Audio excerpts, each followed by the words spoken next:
उन्हाच्या उष्णतेने नदीच्या पाण्याची वाफ होते. ती वाफ वर जाते. त्या वाफेचे दोन ढग एकमेकांना आदरले की पाऊस पडतो. त्या पावसाचे पाणी नदी, विहिरी, तलाव त्याला जाऊन मिळते. त्या पाण्याचा आपण पिण्यासाठी अंघोळीसाठी वापर करतो.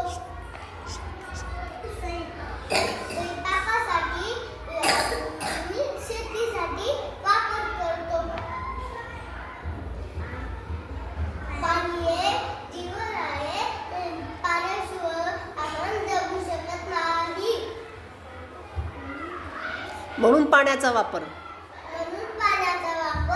नीट करायचा. सारखं चुकतातच आहेत. आता उद्या व्यवस्थित केलं ना की मग तुमचं मी परत व्हिडिओ काढणार आहे. आता हे व्हिडिओ सगळे डिलीट करणार मी.